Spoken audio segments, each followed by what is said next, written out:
Hello everyone, welcome to the session. आज की class में हम पढ़ने जा रहे हैं पंजाब स्कूल एजुकेशन बोर्ड की 8वीं क्लास की हिंदी की किताब पहली भाषा फर्स्ट लैंग्वेज, और उसमें उसका तीसरा पार्ट जो कि है रक्त खून की आत्मकथा। खून जो है वह अपनी बात बता रहा है। तो पहले हम इस पार्ट का सार समझेंगे, फिर डिटेल में चैप्टर पढ़ेंगे और फिर क्वेश्चन आंसर्स। तो चलिए सार के साथ इस पार्ट को शुरू करते हैं। इस पार्ट के बारे में बताती हूँ। रक्त अपनी कहानी सुनाते हुए कहता है कि उसके कारण ही हम इंसानों का जीवन चलता है। वह निरंतर हमारी नाड़ियों में बहता रहता है। लाल रंग का रक्त शरीर से किसी भी कारण बाहर निकलने पर पानी की तरह बहता है। रक्त के मुख्य रूप से दो हिस्से होते हैं, प्लाज्मा और कोशिकाएं। कोशिकाएं सदा प्लाज्मा में तैरती रहती हैं। रक्त का 55% भाग प्लाज्मा होती है और शेष 45% भाग लाल कोशिकाएं, श्वेत कोशिकाएं और पारदर्शी प्लेटलेट्स कोशिकाएं बनाती हैं। लाल कोशिकाओं के कारण रक्त लाल रंग का दिखाई देता है। किसी भी वयस्क पुरुष की खून की एक बूंद में लाल कोशिकाओं की लगभग संख्या 50 लाख होती है। बच्चों और स्त्रियों में इनकी संख्या बदल जाती है। इनका लाल रंग हीमोग्लोबिन नामक एक पदार्थ के कारण होता है। लाल कोशिकाओं की बनावट ऐसी होती है जैसे बालूशाही को दोनों ओर से दबाया गया हो। ये लाल कोशिकाएं दिन रात 24 घंटे ऑक्सीजन को फेफड़ों से शरीर के अंगों तक पहुंचाती और कार्बन डाइऑक्साइड को फेफड़ों के माध्यम से बाहर फेंकती है। हीमोग्लोबिन लोहे और प्रोटीन से बनता है। यदि रक्त में हीमोग्लोबिन कम हो जाए तो अनीमिया नामक बीमारी हो जाती है। लाल कोशिकाओं का विकास बोन मैरो नामक पदार्थ में होता है जो हड्डियों के खोखले भाग में भरा होता है। बोन मैरो का 3/4 भाग श्वेत कोशिकाओं और प्लेटलेट्स बनाने का कार्य करता है। रक्त में लाल कोशिकाओं की आयु 4 महीने ही होती है। रक्त के निर्माण के लिए हम सबको प्रोटीन, लौह तत्व और विटामिन खाने चाहिए। यदि रक्त अधिक मात्रा में बह जाए तो बोन मैरो इसके उत्पादन को 8 गुना तक बढ़ा सकती है। रक्त का प्रत्येक हिस्सा हमारे लिए उपयोगी होता है। श्वेत कोशिकाएं शरीर का सुरक्षा कवच बनती हैं और आकार में लाल कोशिकाओं से 2 गुना बड़ी होती हैं, पर संख्या में कम होती हैं। ये रोगाणुओं से लड़ती हैं। जब ये मर जाती हैं तो पस या मवाद के रूप में दिखाई देती है। इनकी आयु 6-7 घंटे ही होती है। प्लाज्मा में तैरती प्लेटलेट्स कोशिकाएं छोटी छोटी पारदर्शी प्लेटों की तरह होती हैं। ये रक्त की जमाव क्रिया में सहायक होती है। इनकी संख्या प्रति घन मिलीमीटर में 1.5 लाख से 4 लाख तक होती है। जब कभी चोट लगती है तो ये प्लाज्मा में उपस्थित एक विशेष प्रोटीन के साथ मिलकर एक जाल सा बनाती है, जिससे खून बहना बंद हो जाता है। जरूरत पड़ने पर प्लेटलेट्स अपने जैसी कोशिकाओं को स्वयं बना लेते हैं। इन्हीं के कारण हम मच्छरों से फैलने वाले डेंगू से बच पाते हैं। हल्के पीले रंग का प्लाज्मा अन्य सभी अंगों को साथ लेके कार्य करता है। कोशिका के तीनों अंग इसी में तैरते रहते हैं। प्लाज्मा तरह तरह के प्रोटीन से बनता है और इसका विकास जिगर यानी लिवर में होता है। जब कभी कोई व्यक्ति रक्त दान करता है तो जिगर सामान्य की अपेक्षा 8 गुना तेजी से इसका निर्माण कर देता है। किसी वयस्क पुरुष के शरीर में रक्त की मात्रा 75 सीसी प्रति किलोग्राम और वयस्क स्त्री में ये 67% सीसी होती है किलोग्राम। जरूरत पड़ने पर अपना रक्त दूसरों को दान दिया जा सकता है। रक्त फैक्ट्रियों में नहीं बनाया जा सकता, इसलिए इसे जरूरतमंद लोगों को देना चाहिए। 18 से 65 वर्ष का कोई भी स्वस्थ व्यक्ति प्रत्येक 3 महीने बाद रक्तदान कर सकता है। अब ऐसी अनेक मशीनें हैं जो रक्त के हिस्सों को अलग अलग कर सकती हैं और अलग अलग रोगियों को उन्हें दिया जा सकता है। रक्त बहुत उपयोगी है और इसे हिंसा के द्वारा कभी नहीं बहाना चाहिए। तो ये था पाठ का सार। अब हम चर्चा करेंगे, इस पाठ को डिटेल में समझेंगे और शब्द अर्थ भी जानेंगे। तो चलिए शुरू करते हैं। मैं रक्त हूँ, मेरे स्वस्थ रूप से आपके शरीर की नाड़ियों में नियमित रूप से बहते रहने से ही आपका जीवन चलायमान रहता है। नाड़ियां क्या होती है? शरीर के रक्त वाहन करने वाली जो शिरा होती है उसे नाड़ियां बोलते हैं। तो नाड़ियों में जो खून बहता है उसकी वजह से जो जीवन है वो हम लोगों का चलता रहता है। संपूर्ण सारा विश्व में शायद ही कोई ऐसा व्यक्ति होगा जिसने कोई दुर्घटना होते, चोट लगते समय मुझे बहते ना देखा हो। आपके शरीर की नाड़ियां मेरा घर भी है और कार्यस्थल भी, काम भी करता हूँ। मैं कभी भी इनसे बाहर नहीं निकलना चाहता। ना चाहते हुए भी जब मैं किसी कारण से किसी व्यक्ति के शरीर से निकलता हूँ तो मैं पानी की तरह बहता हूँ और मेरा रंग लाल होता है। कई लोगों के मन में मेरे रंग के प्रति ये प्रश्न हमेशा बना रहता है कि मेरा रंग लाल ही क्यों होता है, कोई और क्यों नहीं। सीधा सीधा बताऊं तो मैं लोहा खाता हूँ, इसलिए मेरा रंग लाल होता है। नहीं समझे?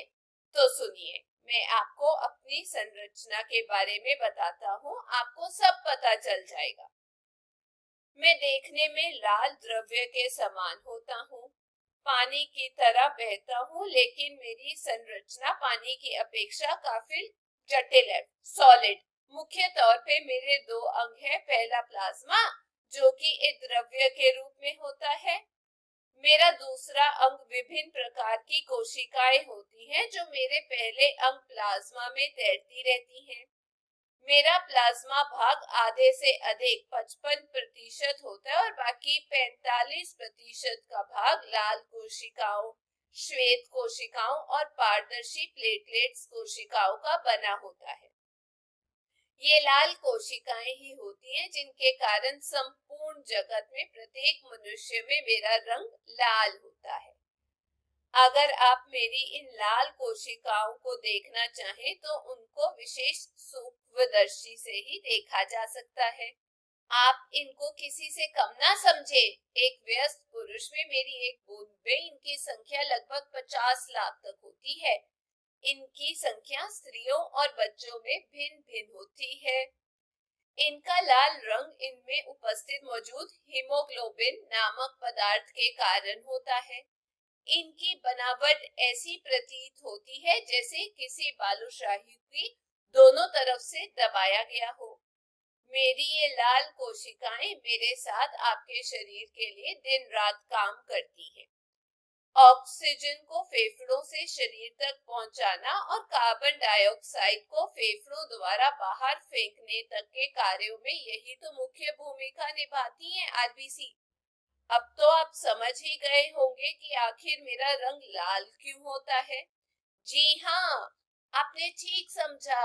हीमोग्लोबिन के कारण ही मेरा रंग लाल होता है। यह हीमोग्लोबिन लोहे और प्रोटीन का बना होता है। लोहे का भाग अधिक होने के कारण ही हीमोग्लोबिन अपना मुख्य रंग लाल प्रदर्शित करता है, लाल दिखाई देता है। मेरी हीमोग्लोबिन की नियमित से कम मात्रा होने के कारण आप में से कई लोगों को अनीमिया नामक रोग हो जाता है। अब आप ये सोच रहे होंगे कि मेरा लाल रंग तो लोहा खाने से होता है और बाकी के अंग मेरे कहां से आते हैं, कैसे विकसित होते हैं, बनते हैं। तो आप पूरी कहानी जानकर ही चैन की सांस लेंगे। ठीक है भाई, ये भी बता देते हैं। हाथ कंगन को आरसी क्या? मेरी लाल कोशिकाओं का विकास आपके शरीर की हड्डियों के खोखले भाग में होता है। इस खोखले भाग में बोन मेरो नामक पदार्थ में ही मेरी इन लाल कोशिकाओं का विकास होता है। यही मेरे उत्पादन कक्ष का कार्य करते हैं। आप में बचपन में ऐसे उत्पादन कक्षों की संख्या काफी होती है, लेकिन जैसे ही आप 20 वर्ष की आयु पार करते हैं इनकी संख्या घटकर 1/4 रह जाती है। बचा हुआ 3/4 भाग श्वेत कोशिकाओं और प्लेटलेट्स के उत्पादन कक्षों का काम करता है। आश्चर्यजनक बात तो ये है कि आपके शरीर की ये बोन मेरो फैक्ट्रिया आवश्यकता अनुसार मेरे उत्पादन दर में परिवर्तन ला सकती है, चेंजेस। मेरी इन लाल कोशिकाओं की आयु 4 महीने माँ की होती है। इसके पश्चात ये भगवान को प्यारी हो जाती है, खत्म हो जाती है। इनके स्थान पर नई कोशिकाएं जन्म लेती हैं। जन्म मरण की ये प्रक्रिया निरंतर हमेशा चलती रहती है। इसी कारण आपको भोजन में लोहा और विटामिन लेने की आवश्यकता रहती है।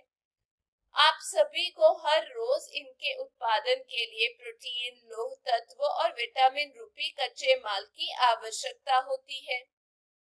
यह कच्चा माल आप हरी सब्जियों, अमरूद और सेब जैसे फलों, मछली, मीट और अंडों आदि के रूप में मेरे उत्पादन के लिए भोजन में ले सकते हैं। मेरे अचानक बह जाने पर ये बोन मेरो फैक्ट्रियां मेरा उत्पादन 8 गुना तक बढ़ा सकती हैं।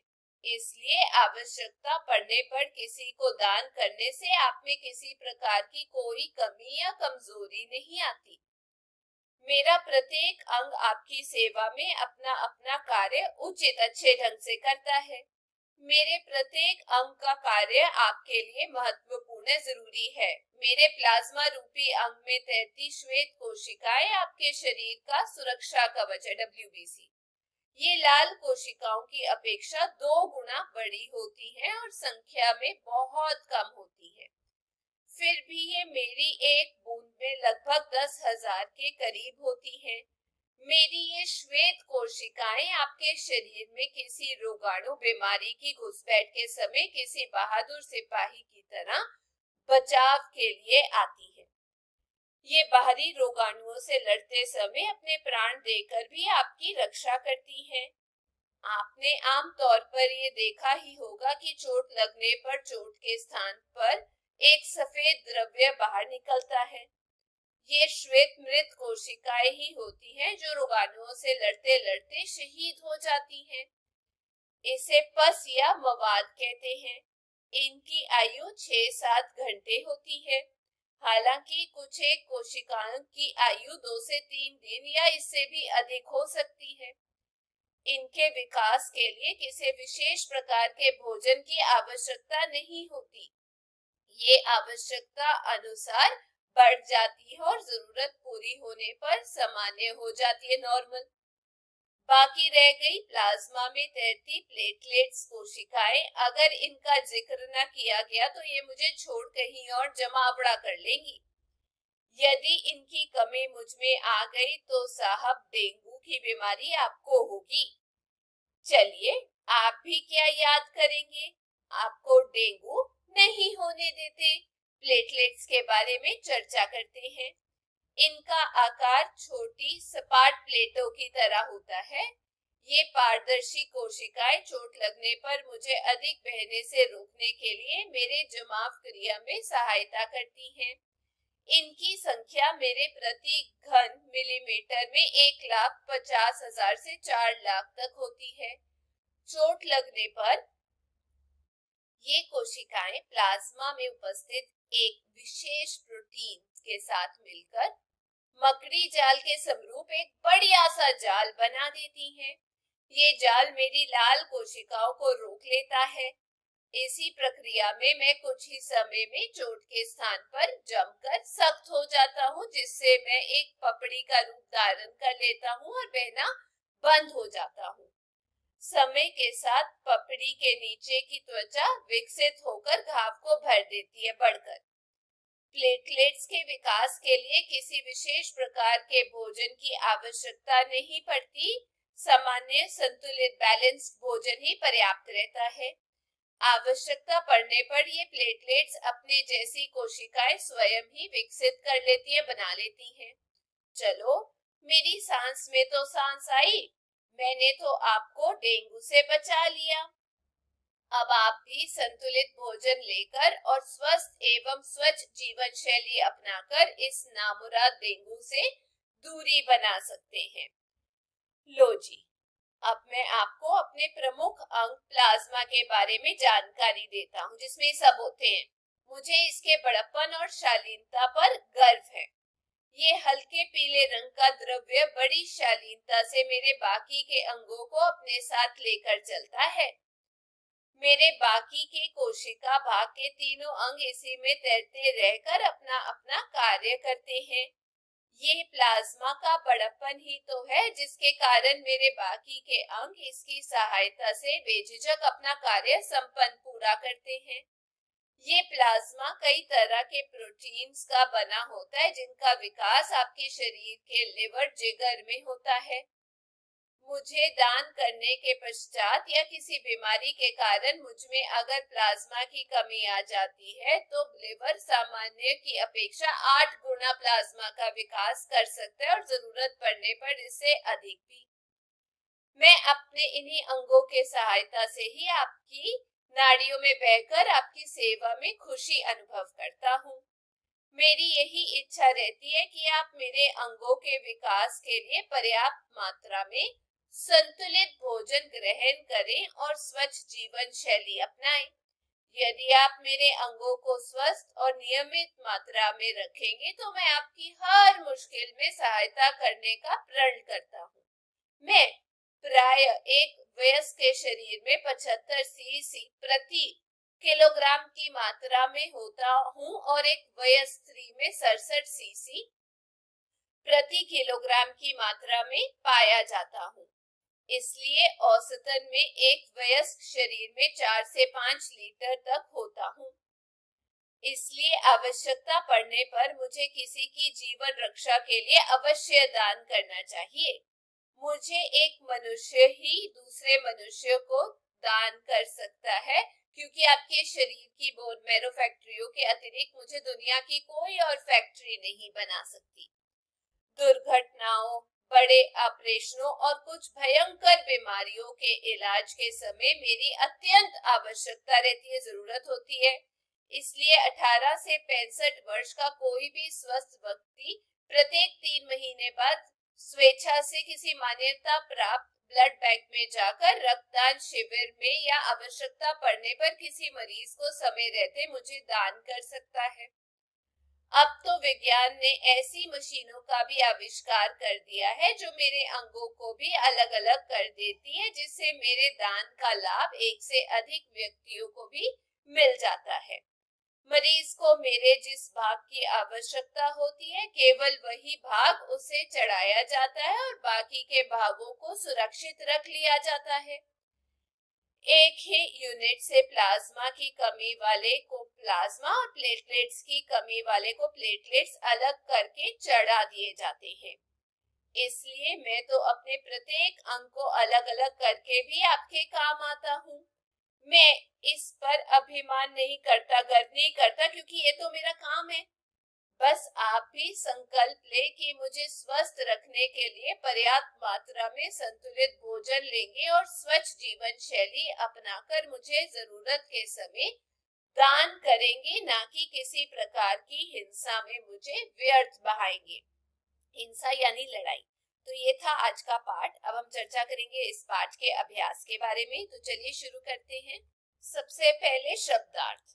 नाड़ी का मतलब होता है शरीर की रक्त वहन करने वाली शिरा। संपूर्ण का मतलब सारा। विश्व का मतलब संसार। अपेक्षा मतलब बाजार, बजाय की तुलना में। कार्यस्थल मतलब काम करने का स्थान। जटिल का मतलब कठिन। संरचना मतलब बनावट। वयस्क का मतलब 18 वर्ष से अधिक आयु वाला। सूक्ष्मदर्शी मतलब एक यंत्र जिसमें छोटी चीज का बड़ा आकार दिखाई देता है। अनीमिया मतलब रक्ताल्पता, रक्त की कमी। विकसित मतलब बनना या बढ़ना। उत्पादन मतलब निर्माण या बनना। परिवर्तन मतलब बदलाव। निरंतर का मतलब लगातार और जमावड़ा मतलब इकट्ठा होना। बेझिझक मतलब बिना संकोच। घुसपैठ मतलब पहुंच।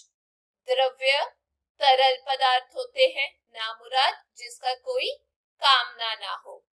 स्वेच्छा मतलब अपनी इच्छा से। अत्यंत मतलब बहुत। संकल्प मतलब इरादा और निश्चय, पर्याप्त का मतलब काफी और व्यर्थ का मतलब बेकार। आगे इन मुहावरों और लोकोक्ति के अर्थ समझते हुए वाक्यों में प्रयोग करें।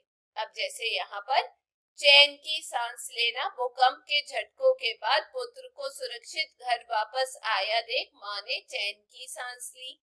दूसरा, प्राण देना, देश की आजादी के लिए लाखों देशभक्तों ने अपने प्राण दे दिए थे। तीसरा, शहीद होना, वीर सैनिक दुश्मन के टैंक को बम से उड़ाने के बाद शहीद हो गया था। सांस में सांस आना, मेरे पीछे लगे कुत्ते को जब तुमने मार भगाया तब मेरी सांस में सांस आई। हाथ कंगन को आरसी क्या, तुम्हारे बस्ते में से मैंने अपनी कॉपी तुम्हारे सामने ही निकाली है और तुम स्वयं को अभी भी चोर नहीं मान रहे। अब तुम ही बताओ कि हाथ कंगन को आरसी क्या। आगे प्रश्न उत्तर है। इन प्रश्नों के उत्तर एक या दो वाक्यों में लिखें। पहला, रक्त के कितने अंग होते हैं, इनके नाम लिखें। उत्तर, रक्त में 4 अंग होते हैं, प्लाज्मा, लाल रक्त कोशिकाएं, सफेद रक्त कणिकाएं और प्लेटलेट्स।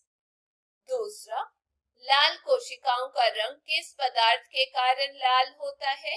उत्तर, लाल कोशिकाएं हीमोग्लोबिन के कारण लाल होती हैं। अगला, हीमोग्लोबिन किस किस तत्व का बना होता है।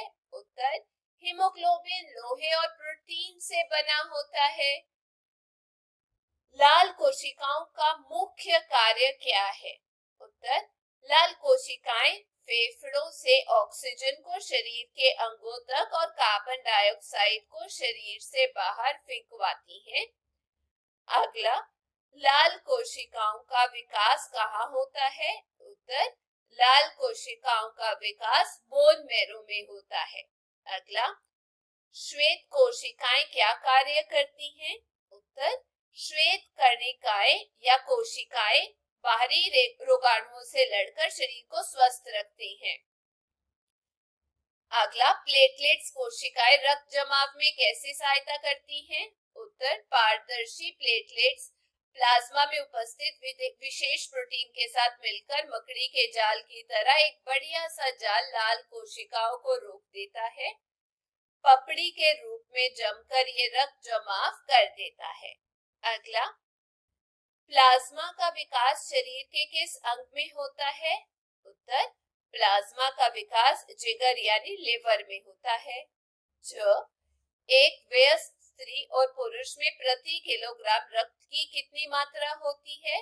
उत्तर, एक वयस्क स्त्री में प्रति किलोग्राम में 67 सीसी और पुरुष में 75 सीसी रक्त की मात्रा होती है। अगला,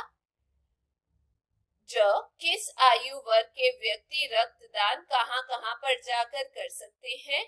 उत्तर, 18 वर्ष से लेकर 65 वर्ष आयु वर्ग के स्वस्थ व्यक्ति किसी मान्यता प्राप्त ब्लड बैंक, रक्त शिविर या आवश्यकता पड़ने पर किसी भी मरीज को रक्तदान कर सकते हैं। आगे इन प्रश्नों के उत्तर 4 या 5 वाक्यों में लिखें। पहला प्रश्न है, रक्त के मुख्य अंग कौन कौन से हैं, प्रत्येक अंग के बारे में लिखें।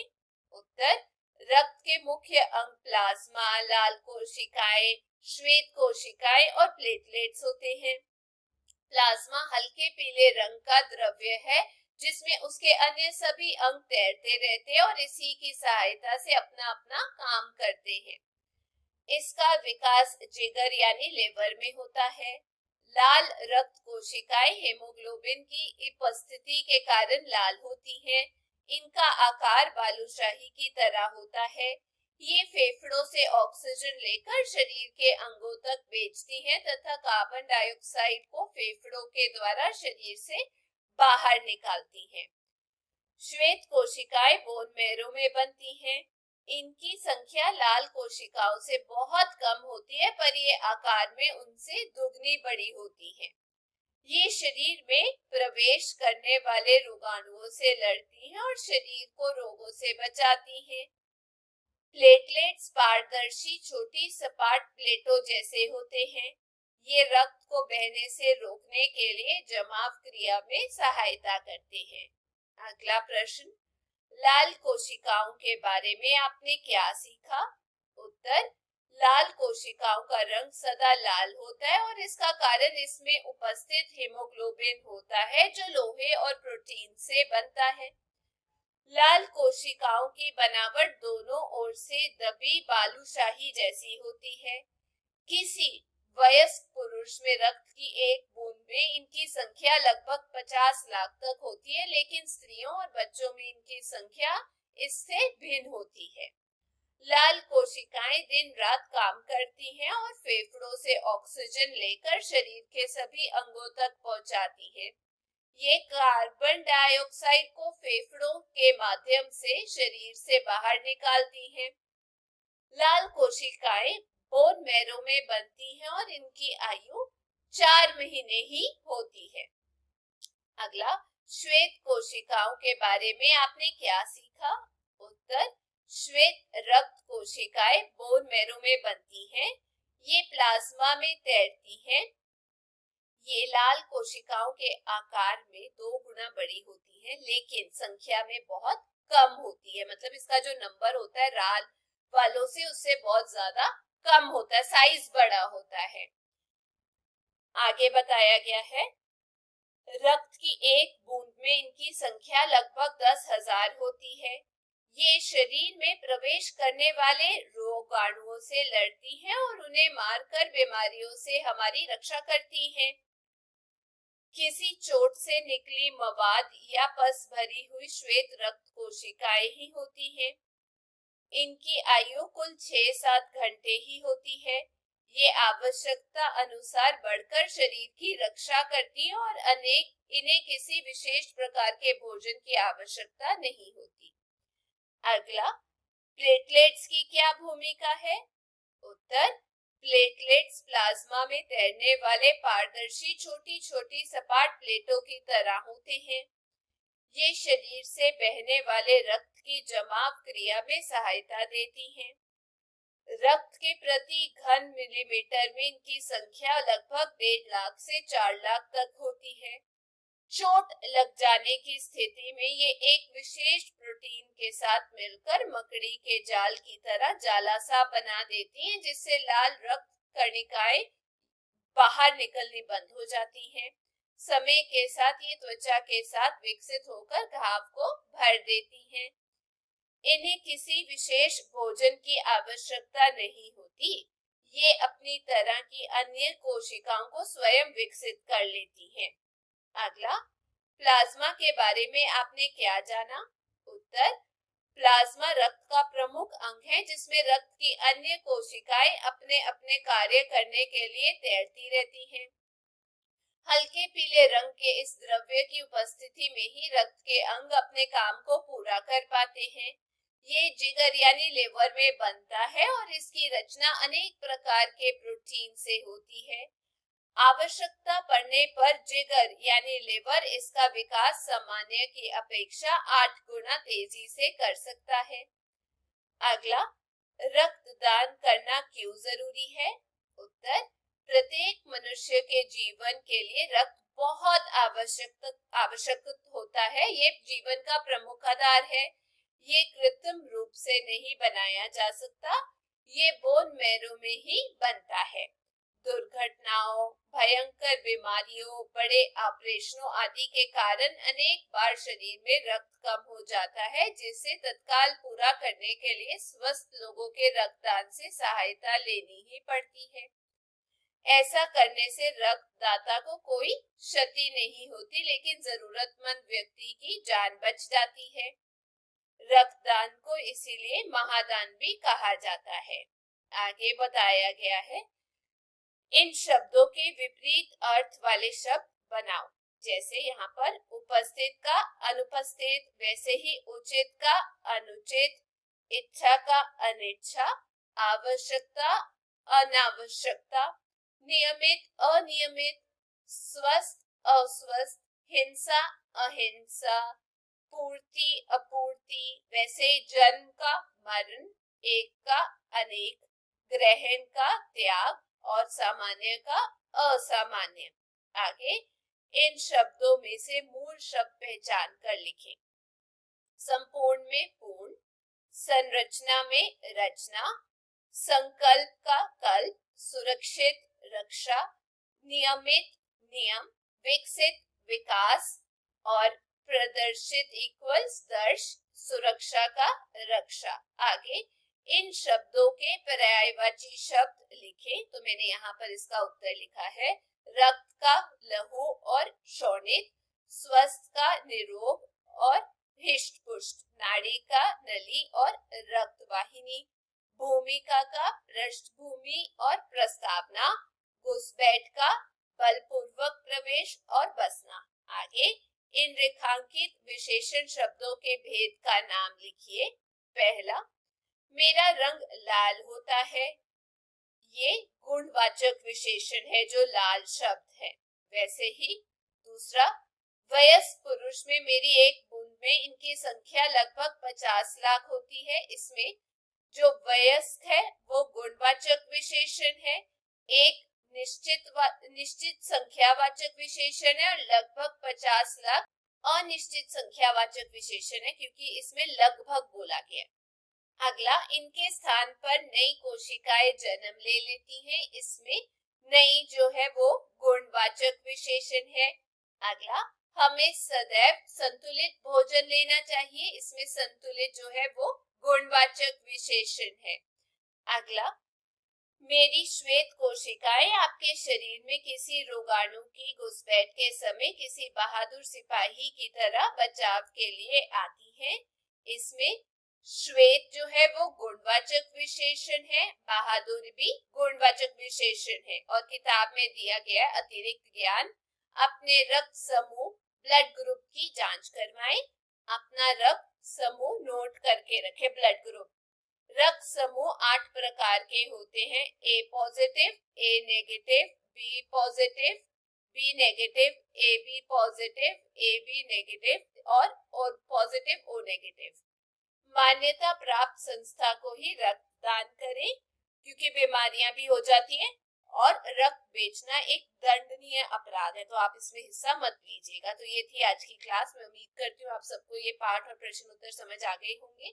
वीडियो अच्छी लगी तो चैनल को लाइक शेयर सब्सक्राइब जरूर कीजिएगा। हम फिर मिलेंगे। Till then take care, bye bye.